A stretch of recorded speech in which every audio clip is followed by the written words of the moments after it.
Hello, this is me happy. Happiest I've been in a while. Um, Tell you why I'm so happy. I've been waiting for a while for sort of some spare money coming along. It wasn't for bills or anything else, and I promised myself a damn good PC. So that one upstairs, although it's a Core 2 quad, it's got 3 RAM. The graphics card I got, well, it was good at the time, and it does have 3/4 of a gig of DDR2 RAM in it. It's just no good nowadays for what I need it to.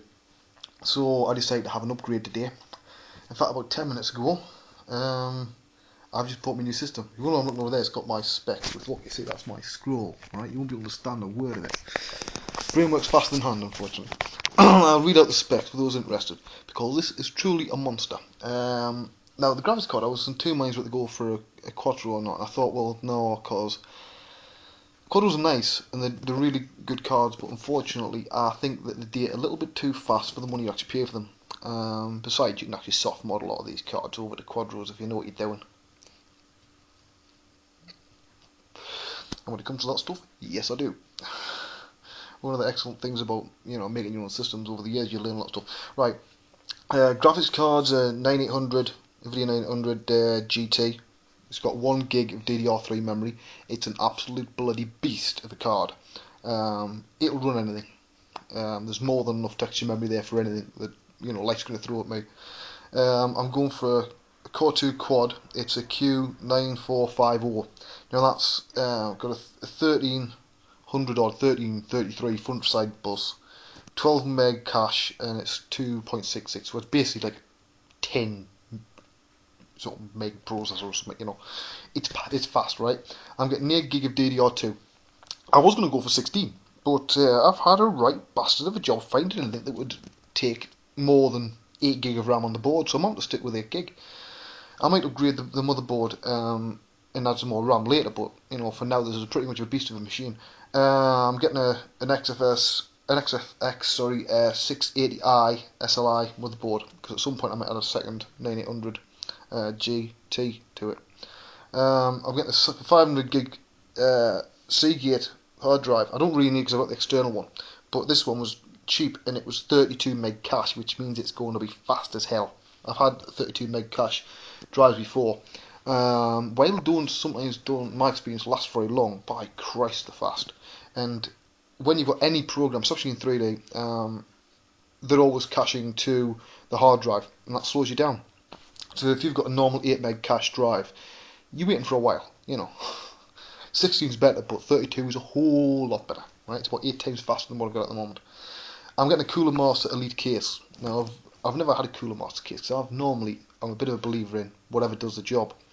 But I thought, well, to be honest, there was some spare money left over, right? And I thought to myself, what the hell? Let's have something nice and shiny that does the job. And I've heard some really good things about Cooler Master stuff. I'll have to be careful, because last time I recorded this, you only saw from there.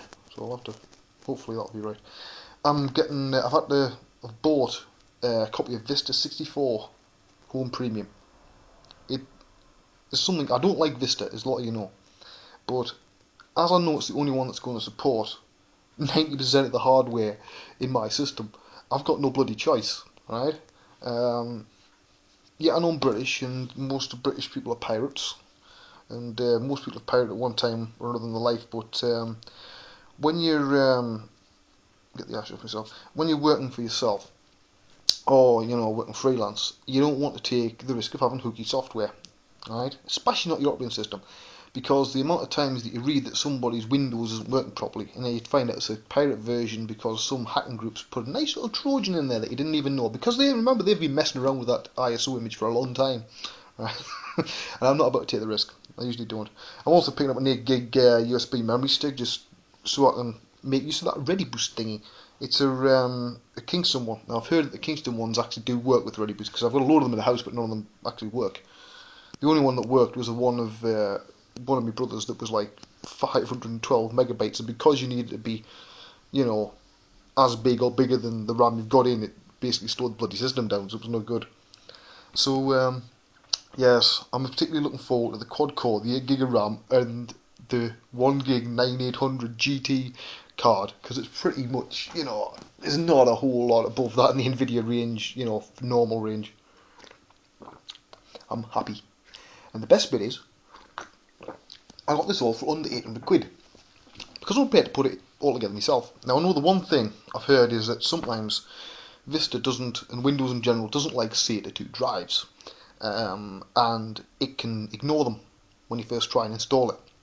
So, what I'm going to do is I'm going to use I'll either use a floppy to boot it up, or because apparently CD-ROM doesn't work either, or I'll just use my old IDE drive that I've got at the moment, to help us boot into the system, you know, and get everything installed, which is marvellous.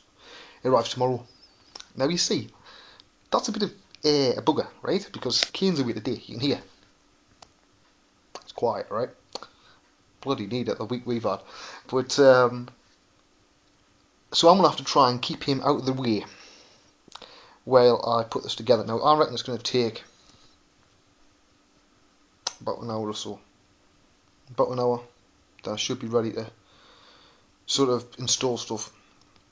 Vista should install fast as hell on that bugger. If it doesn't, I want to know what's wrong, you know what I mean? It's out on that laptop up there, installed in about 20 minutes, so that's not the world's best machine. You know, it's got 2 gig of RAM, and it's got a Core 2 Duo, but it's not very good Core 2 Duo, you know, but it's the one I use for doing the boots and stuff. It's got a nice keyboard. So he likes to help, alright? So I'm going to try and find something for Kane to help with that keeps him away from the insides of the machines, especially from the expensive stuff. So there you go. I'm going to have a quick look, see what the time is. It is, I've got ages, man. This is the first one. But I'm dead excited, right? I'm always, it's weird, right? I don't like spending money. I'm mean, right? Part of that comes from when I was homeless, and you've got nothing. Literally, you don't have a penny in your pocket. You can't afford a cup of tea. When you have it, you appreciate it more. So I think there's not many people who could appreciate when you've got a bit of money that you can call your own, that you don't have to spend on a bill. You don't have to put this. You can see, I can allow myself this amount of money and say, this is mine. This is my reward for the book. Final page count is 754 pages. I approved the cover last night. It's got a nice yellow spine. It's thick. It's big. I was actually talking to my mate Phil. He works for NVIDIA. He's an engineer. And I was telling him, he didn't know what the page count was. I think he thought it was going to get 300-400 pages. I told him, you know, there was quite a few exclusives. Fuck it out! You've been busy. I says, oh, well, that's what I was doing last year, you know, and most of this year. So there you go. It's due out apparently, I think it was at 16th or 19th September or something. So there you go. I put a page up on dash.slash on the site, you know, so I put a couple of pictures, extra pictures up, so you can see what, you know, some of the stuff's in the book. I don't want to give too much away, you know, because one, it would take an entire site just to cover the highlights of what this book covers. It basically covers everything in ZBrush and just about every style of, you know, type of digital sculpting you can get. You could say, you know, risk of sounding pretentious, this is like the ZBrush Bible, right? So there you go. Hopefully it'll do well. I'm just looking forward to having a copy and being able to wave it round on one of these before too much longer. But it's at printers now. They're all busy in America printing these bloody copies out, printing the covers out. DVD gets pressed, I think it's starting tomorrow. It's either tomorrow or Monday. And they'll all be ready in the book. There's 3 hours of footage on the DVD and blah blah blah. It's all exciting. Not long enough. I'll go into the second part of what I was going to talk about in part 2.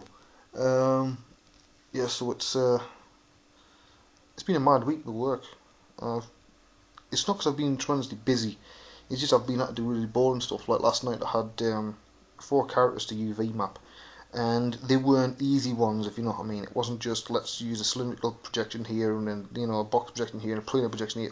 It was all really fiddly crap that I hate. So I spent all last night doing that. Anyway, I'll talk about more stuff in part 2. Make sure you watch part 2.